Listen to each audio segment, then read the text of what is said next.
I usually go by. Hello and a big welcome to all of you out there who are looking or listening. Today I have a special person with me.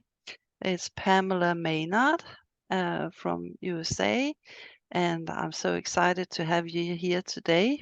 So let's talk horses, as you said. Let's talk horses. Yeah, That's my favorite thing to talk about. yeah. And I want to know, how did you get into horses? How did you get to where you are today? And so on. Oh my goodness, Anne. I don't know if we have that much time, but I'll try to do the short version. Got my first pony when I was 8 because I begged and begged and begged for a horse. So I don't ever remember a time in my life where I didn't love horses and desire horses to be in my life. I was a little kid that you saw horses down the side of the road, you got excited. Mm. My dad said that the first animal noise I ever made was the neigh of a horse, which is funny because I grew up on a farm around cattle and all these animals, but we didn't have horses. And I channeled the neigh of a horse as my first animal sound as a child. Yeah. And and then of course my dad bought me the whole Walter Farley Black Stallion series. So Ooh. every little girl falls in love with the Black Stallion. So I wanted to do Arabians. I was very fortunate that 14 miles from my farm that I grew up on in North Dakota, there was a lady who raised Arabians, and I was her work study student all through high school. And then she turned me on to Almara Arabians. That was in Tucson, Arizona at the time. And they had a 2-year apprentice program. So instead of going to college out of high school, I went to the Almara Arabians 2-year apprentice program. And Basie Tankersley owned Almara Arabians. And for those who don't know, Basie Tankersley was one of the first people to import Crabbit Arabians from England to the United States. Mm-hmm. So it was really, really cool to have that opportunity, because now Basie is gone and her children are grown, like older and not able to do the horses anymore. And none of the grandkids took it over. And so I felt like it was such a privilege to be a part of that, because, it's kind of an end of an era now. She bred some really amazing horses, and yeah, and I've just been involved with horses in so many facets. Like I did go to college later in life and worked for a horse newspaper. I worked at the horse tack shop all through college. I've just I've worked in wholesale and retail around horse products. And I'm like, I've never really had what I would say a quote unquote real job. Everything's been horses, You right? try to find your way through horses. It's the Yeah. same for Used to me. Yeah.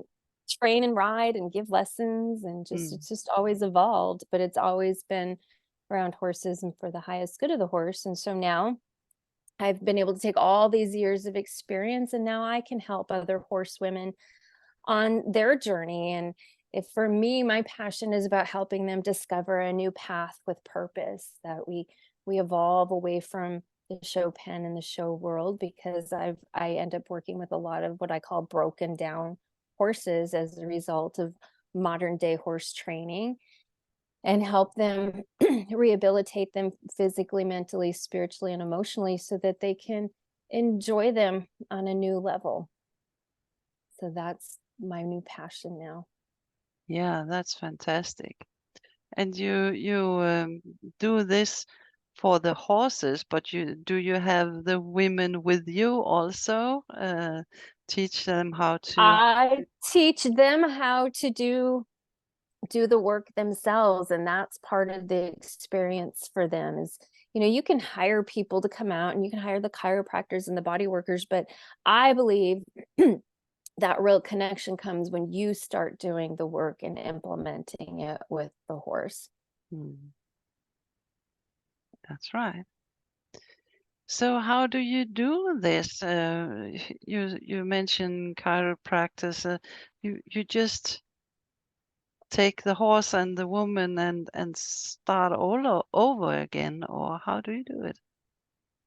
Yeah, I call it my soulfully sound synergistic reset. I know it's a bit of a Yeah. mouthful, but it's a reset, right? And it's Mm. both for the horse and the human. And we start by doing a bioenergy analysis. So I get this report from the analysis. It's kind of a proprietary method that I've developed through all the years of my experience because I've done all the body work trainings and I'm certified in bioenergy analysis. And so I've created a method to get a report. So based on what the horse's report is, that will help us set up a protocol, and we start going down this path, and we test and we retest and we apply, right? And then we retest and check in and see how everything's going. And a lot of it's around energy. A lot of it I find is around emotions. I test for the horse's primary health concern and their secondary health concern.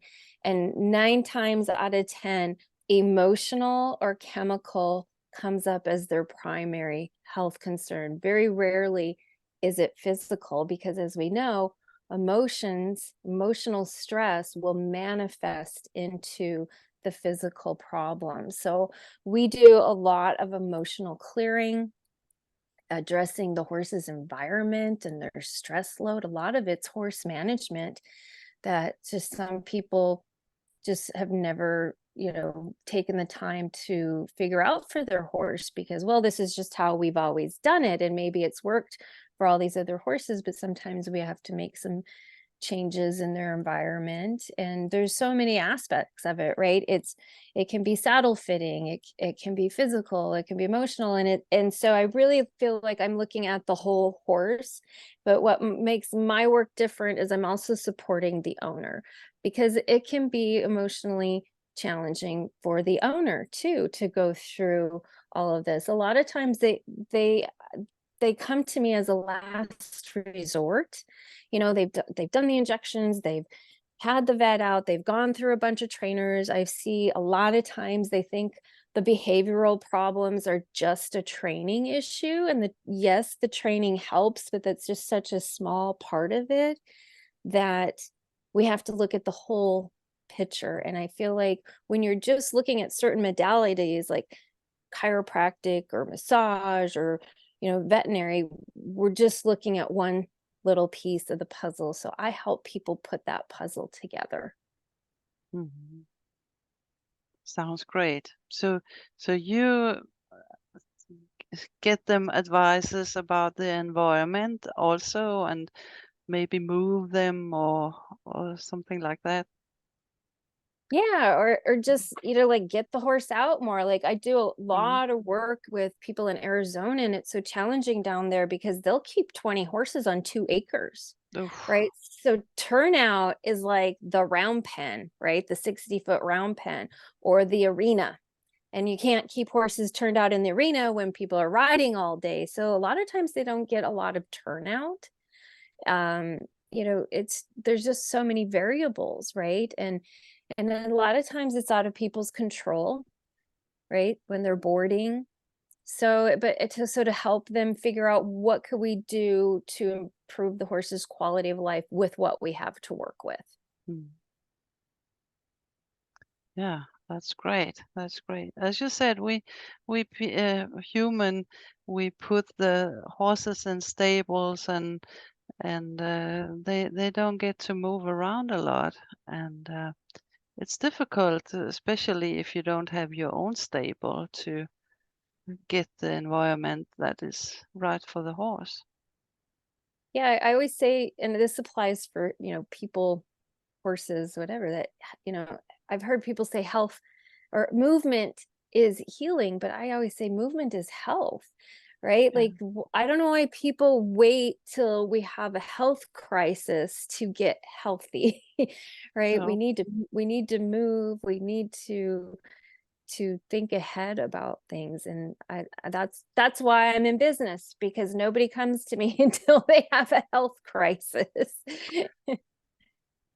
And So my mission is yeah. to educate people to start, being aware of the obvious, or maybe the not so obvious. A lot of times it's a big part of my coaching program, is to bring new awareness, like, because they'll be like, oh, well, all of a sudden my horse was lame. And it's like, but if you go back and look at all the little subtleties along the way, right? Or, Mm. oh, we just got an abscess overnight. Well, let's go back and look at everything you've been feeding, and, the vaccines and the chemical dewormer. Like, let's go back and look. And then we get the bigger picture.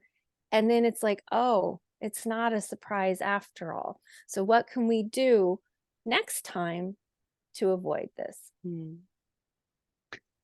And people got no time. They wanted to fix it in a minute, often. Yes. And that's the whole thing about the Western medical approaches. They're very good at working with acute issues, Mm. treating the symptoms, right? But they're not always looking at the chronic issues and the underlying issues, like the gut health and building the immune system, which does not happen overnight, right? Like, that's one of the reasons and why I quit doing just the one-on-one work. I used to do the bioenergy analysis, and I do a protocol write-up for somebody and their horse, and then they, here it is. I go over it with them. This is what you need to do. And then they're like, well, 2 weeks later, it's not working, or they only do it for 30 days. Mm. Right. And I always say, I can't fix a lifetime.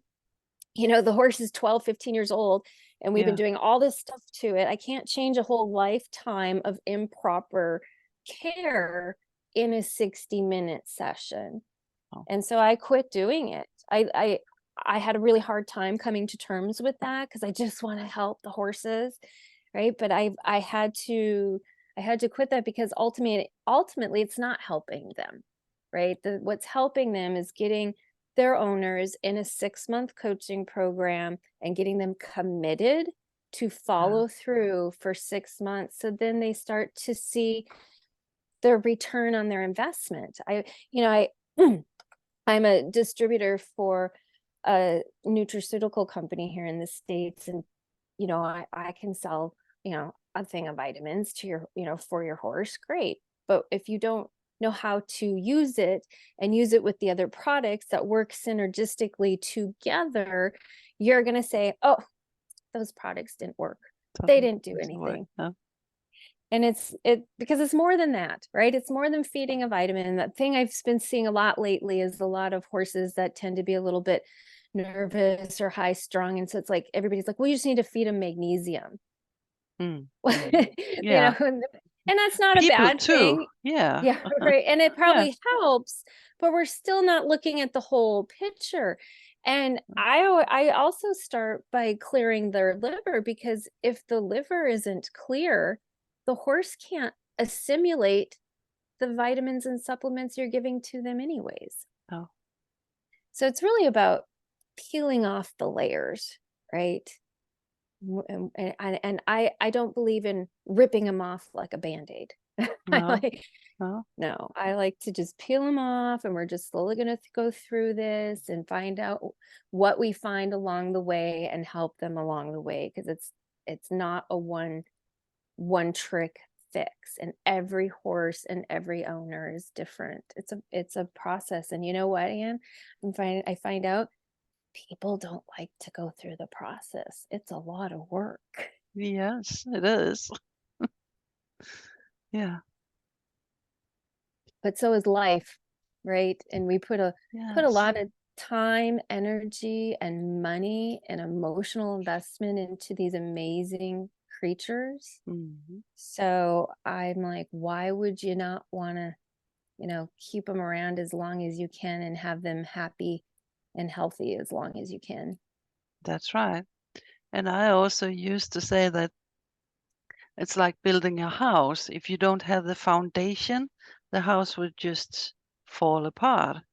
So you have to have all the system that's working for the horse. Absolutely. Mm. Absolutely. Yeah, it's the same.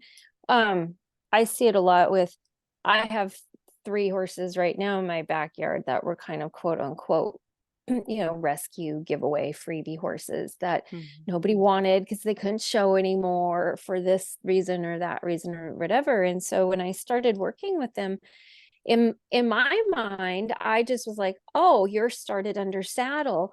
So you should just know all this, because if somebody started you under saddle, surely they taught you all the groundwork and the basics and the foundation. And I'm like, it took me a while because I'm just like, oh, they just have baggage or they have this or that. And they did, don't get me wrong, but I'm like, I realized I'm like, oh my gosh, like you just don't even know how to do this because nobody taught you. So that nobody Ah, taught you this from the get-go, your foundation, right? Nobody gave you a foundation for your home. And then you just got tossed around from trainer to trainer or owner to owner. We see that happen, don't we? Right? mm, Like I have this, he's 22, he's a Pinto gelding, and he will always I say he's my 22-year-old green broke gelding, and he's always been green broke because first of all they didn't start him till he was 12, and then they sold him to a lady who had MS, so she was imbalanced, right? Had some balance issues. He had less than 30 rides on him at 12 years old, and she decides to take him down the trail on a cold October windy day for a 15-mile trail ride. oh, And so this poor horse was set up for failure, yeah. right? He just was set up for failure. She says he bucked her off. I've never even seen him kick out in the turnout or on the lunge line. So I don't know how he bucked her off. I think he spooked and was like probably trotting off of his toes really, really fast. And she was imbalanced and probably fell off. But then she caught him and took him to the round pen and beat the crap out of him, yanked on his face, shanked on his face with the bit. So of course he doesn't like the bit in his mouth, and ran him around until he almost dropped, and then kicked him out in the pasture, and nobody touched him for a year until I took him. Oh, And wow. and it's like he was just set up from failure from day one. And so I get this now, 13-year-old green broke gelding who's been traumatized, right? And we go back and we had to start from the beginning. And it took me a while. I have a half Arab gelding that, went from, trainer to trainer to trainer because he'd come up lame. He'd go to a trainer for 30 days and he'd come up lame and he'd go home. And of course the vet's like stall rest.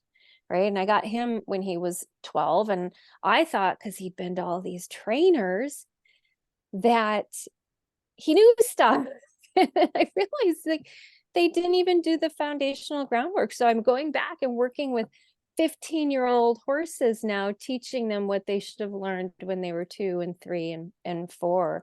And so this piece of the foundation that you mentioned, it just it it's across all parts of your horse's life, their training, their health, their everything. They need the foundational work, Mm. absolutely. Wow, there's a lot to do. it Yeah. it is, but I think that's what I love about working with these broken down horses is the joy that you get from being able to connect with them and see the progress they're still able to make. Because yes, my goal, because I have a 3-year-old, so my goal with him is like, we're going to do it right and give you the foundation so we don't have these problems later in life. and and what's interesting is even the baby showed up because I didn't breed him, but he got weaned too early, which caused Okay. stress. So now he has some health issues around that. And so there's so many facets of it. But what the beautiful thing about these animals that I feel like anybody who's listening can relate to is like their ability to forgive and still love humans and connect with this, because like they really shouldn't, like the things that happen to some of these horses, and then they still let us get on their backs Yeah. again as a prey animal. Like Mm. I think that's what makes it so amazing and the work so rewarding. right? When you spend all this time with them and you're trying to quote unquote fix them, and but then you have those little moments where they come and nuzzle your shoulder, right? Yeah. Or whinny or nicker at you when they see you walk out the door, Mm. right? It's just those little things is what makes all that hard work worth it. Yeah. It's fantastic. How do you get home to people and help them from the home, or you get people on the horse to you, and how do you work? Well, being in rural North Dakota, I do a lot of remote work, yes. And that's the beautiful thing about the internet and Mm. Zoom calls and stuff now is I feel like we have this opportunity to help more people, which means we're ultimately helping more horses this way. Yeah, that's right. So you help them one to one. You I say do. they're so different, so you have to help them uh, one by one. Everything I do is custom. I mean, Mm. yeah, we can do some basic foundational stuff, but I really get into the nitty-gritty of the custom work and the one-on-one work with people, and I've tried some group coaching, and I find that it gets a little complicated because you have the group of people and you're talking about, oh, well, I did this with my horse. So then the other people are like, oh, well, should I do that with my horse? Yes. And then they get a little confused, and it's better to just do the one-on-one so that Mm. they're super clear on what the horse needs, and customize it, right? Their horses are just like people. We all have different Mm. needs and wants and personalities, right? They all come with different backgrounds. I've been doing a fair amount of off the track thoroughbreds a lot lately, and they come with a whole different set of issues that are, different sometimes from the show horses, right? Yeah. So it's hard. I think it's hard to be like, okay, we're going to treat them all the same because they're not the same. No, And that's right. I think that's part of the issues we see with some of these training programs is they're not super malleable, right? So the horse will go into training, and if the horse doesn't fit into that trainer's training program, Mm. then he or she is kicked out, and then they try another trainer. And then like these programs aren't always malleable or don't have the foundation, right? These basic foundation. Let's go back and teach the horse this. I have a friend that's a trainer, and she has a whole little like 10-step thing that your horses have to be able to do all this stuff on the ground before I will even get on them. Mm. And if your horse can't do all 10 of these things, then we go back to the basics. Great. Yeah. Everybody should do that. I think that you get to But I know don't, your horse so much better yeah, when you're working from the yeah, ground. yeah. Like she'll get a horse in. Well, he bucked me off. Well, she'll point out to them, well, he can't stand it still at the mounting block and he's ripping around in the rope. Like, why would you even try to get on this horse yet? No, Right. that's right. Mm. Right. Or, something happens at the canter and it's like, well, if you can't do it at the walk and trot, why are we trying to do it at the canter? No, that's right. I can imagine that you also have these problems. I know I'm been mostly in Scandinavia, and they get a lot of horses from Holland, the Mhm. Netherlands, and they just have a lot of horses, and when they break them in, they just put on a rider, and then they go. Uh, they ride them for a while and then they sell them. So when you get a horse from Holland, you cannot get up on it because it's just walking. As you said, it's- make them stand still from the beginning. So you know the horse. It's dangerous when it's not. know you and know what you want to do with it. Right. And it's the little things, right? It's the little things that we do in the beginning that sets them up for success, so Mm, that the big things we do later on aren't that big of a deal anymore. that's right. Yeah. So you have all kind of horses then you help. I do. I have all kinds of horses. It's funny because my background is primarily from Arabians. Like I said, I fell in love with the black stallion and I got my first Arabian when I was 15, and went and worked at Almar Arabians, and I worked at several other Arabian barns. But I've always had that love. But I got my first quarter horse 3 years ago, and I actually don't have any more purebreds left. They've all got old and passed away. Like, Mm, yeah, I have a Pinto who's technically 13/16 Arabian. I have a half Arab. I have a Self Francais warm blood mare, and then the little quarter horse. Because I love them all, right? I just love yeah. horses. Mm, It doesn't matter what color they are or what breed they are. that's right. They're all the same. A big heart. Exactly. Exactly. Yeah. But I love all their different personalities.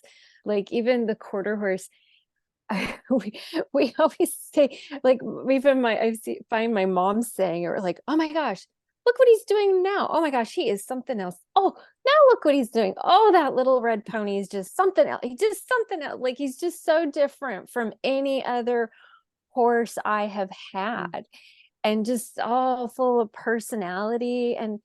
And I love that, like, that innocence in the youngsters that haven't gone off to the trainer and haven't had their quote unquote spirit broken or been, mm. emotionally shut down from training methods. And I actually, I've had a little criticism, the breeder when he was a year and a half. Are you riding him yet? And I'm like, yeah, no, I'm What? not riding my yearling, because he's not even like a February baby. He's a May baby. And so that's what a lot of the people do. They'll start them when they're long yearlings. And, and then when he's 2, well, are you riding him yet? And then I have a friend who's a quarter horse trainer, because now he turned 3. Are you changing leads on him yet? And I'm like, no, I've sat on him. Like, Mm, I've been on him, and we, have walked, and I'm not in a hurry. Like, I'm no. not, because I tell him all the time, I look him in the eye, and his name is Jelly Bean. And I say, Jelly Bean, you and I we're going to grow old together. And I want Mm, to still be riding him when he's in his 20s, because I'll be in my 70s and it'll be a perfect match. yes, yes. I have a lot of customers who say like you that in the barn where they have the horses, there's other people.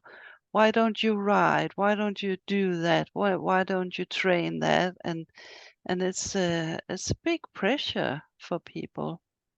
hmm I'm fortunate that, I have the horses at home, so I don't get a lot of the external pressure like you do when you're in a barn, and those comparison games show up in your head, like, oh, they just did that with their horse, or, Mm, and then you kind of feel bad. But if I put all that aside, right, and I sit back and I watch this horse.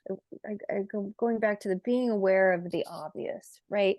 And I watched him when he ran around as a yearling in the pasture and bucking and kicking and playing and crossfiring, and when he's changing directions, he's not, changing leads, and he's not balanced. He's a butt high awkward baby, and his mm, brain just wants to play, right? So I thought to myself, I'm like, not that I'm going to, but let's say I did get on this horse. How would this be a successful process for me and him to try to mm, ride this right now, mm. and he's had groundwork. I've taught him to lunge, and I don't take him out and lunge him an hour 5 days a week, No. but it's about handling him, teaching him those little basics, Mm, moving away from just shaking the whip that he can step and side pass or back or move from pressure, just those little things. And so I noticed, okay, now he's 2, and I'm like, he still doesn't want to pick up that left lead, and he's just not real cadenced, and he falls out behind, and I'm like, so again, why would I get on him? Like, I sat on him bareback, and you know what he wanted to do? He wanted to go over and eat the weed in the arena. His brain wasn't even with me, right? No.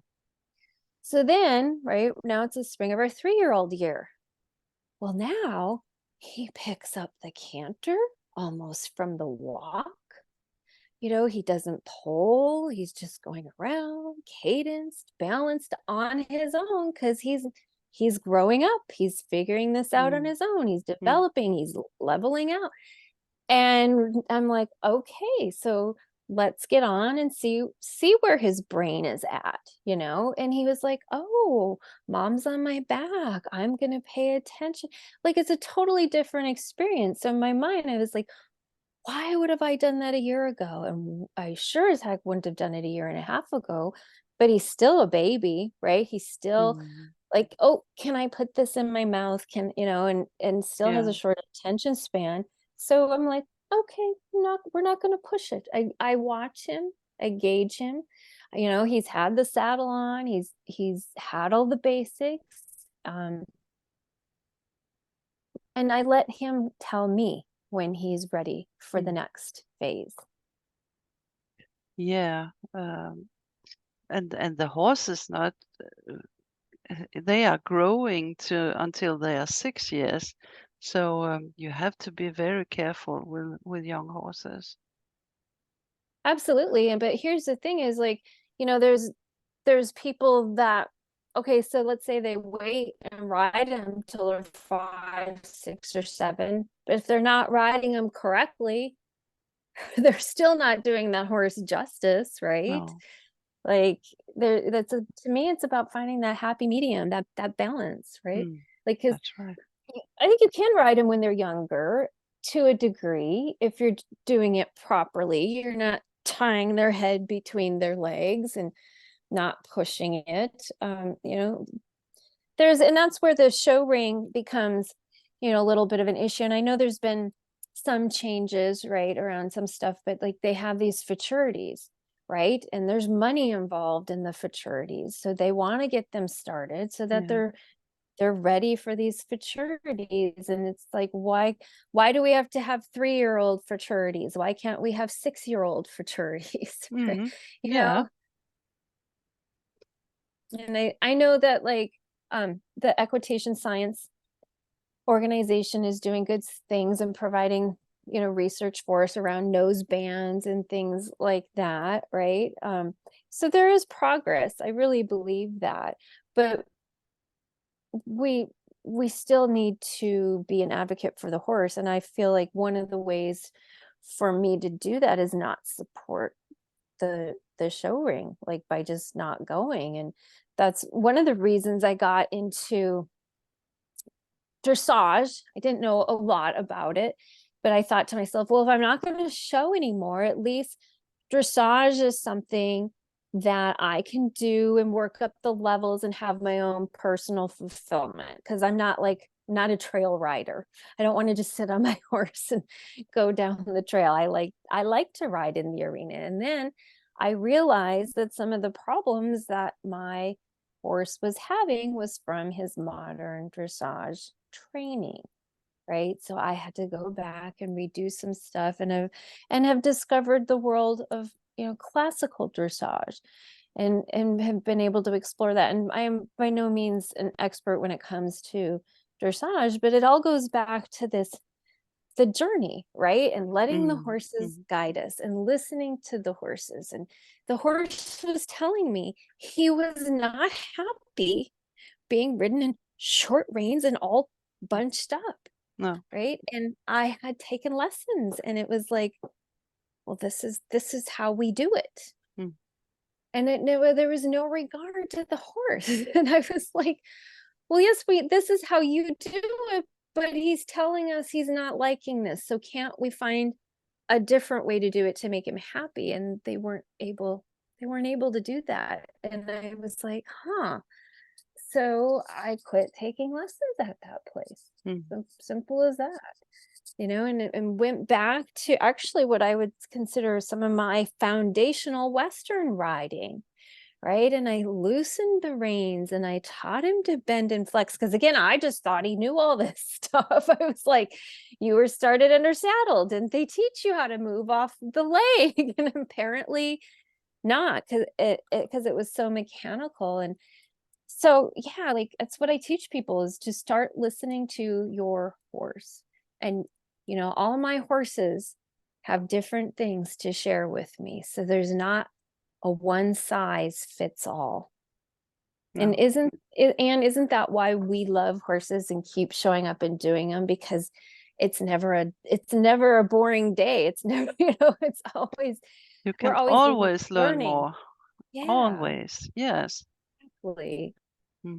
My dad used to say to me, I don't know why you gotta still take lessons. Don't you know how to ride by now? And I'm like, yeah, you don't get it, Dad.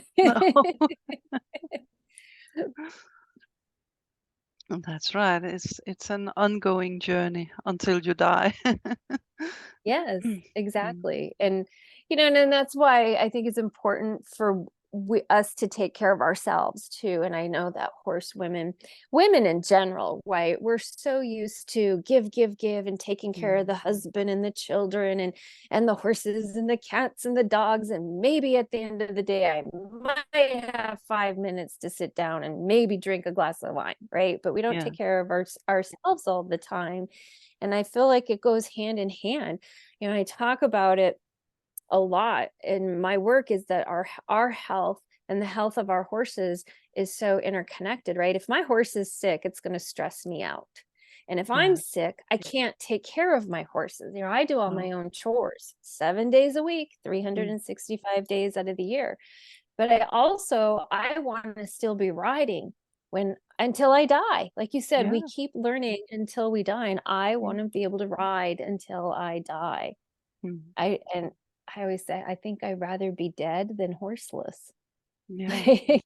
I can't imagine, because my dad passed away at 71, a month from his 72nd birthday. And Mhm. I have a friend who's 78 and she still rides. And I'm like, I want to be 78 and still riding. And that means I have Yeah. to take care of me now. Mhm. Don't wait till I wake up and I'm 70 and I can't get out of bed one day, That's right. Mm. Yeah. I just read a thing recently too about, oh, was it an FEI show or something, where they yanked several riders off ponies because they were overweight riders riding really small ponies. And Mm. I was like, wow, that's like, I don't even know what to say. I want to say progressive. I don't know if that's the right word, but I had not ever heard of that happening before at a horse show. So, I mean, I'm No. sure it upset people, around body shaming and this, that, and the other. So I thought, what a bold statement to make for the horse, right? For the welfare of those ponies. Absolutely. Yes. Yeah. You should think of the horses in any way. They don't choose to be with us. Not all the time. No, No. not I mean, like if you think about it, if you went out and you're sitting with the horses and the horses have never been ridden before, they're not going to ask you to get on their backs. No. They want to interact, and they like scratches and this, that, and the other. But no, if I never rode my horses again the rest of their lives, they would not care. They would be perfectly okay with it. Mm. Yes. That's right. Yes. Yes. And if somebody thinks this is good, I wanted to um, get in touch with Pamela. Where can they find you? My website is conscioushoofbeat.com.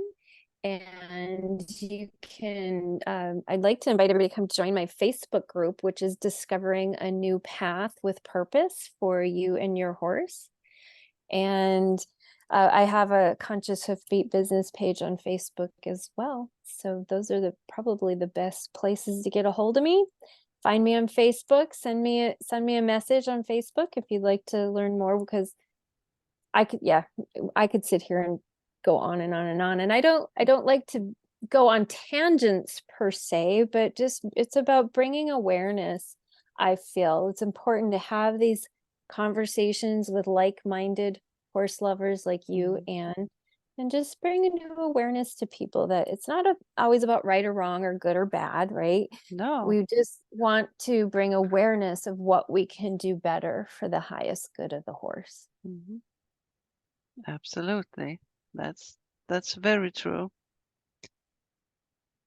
Yeah, so thank you so much for coming today. It has really been a pleasure, and it's good to hear that it's not only me who thinking like that. You are very much like me in your thoughts and a way to approach it. Yes, I So love connecting with you. And again, the joys of the internet. Like, I'm in the United States, you're in Hungary, and here we yeah, can sit and share our love and passion for horses. So it's beautiful. Thank you so much for connecting with me and sharing your time and having me on your podcast. I'm truly grateful. thank you so much for coming. It has been a pleasure. And thank you so much for you out there who has been listening and seeing this. Please subscribe so we can carry on and do this and talk to every horse owner in the world. I love it. I love it. Yeah.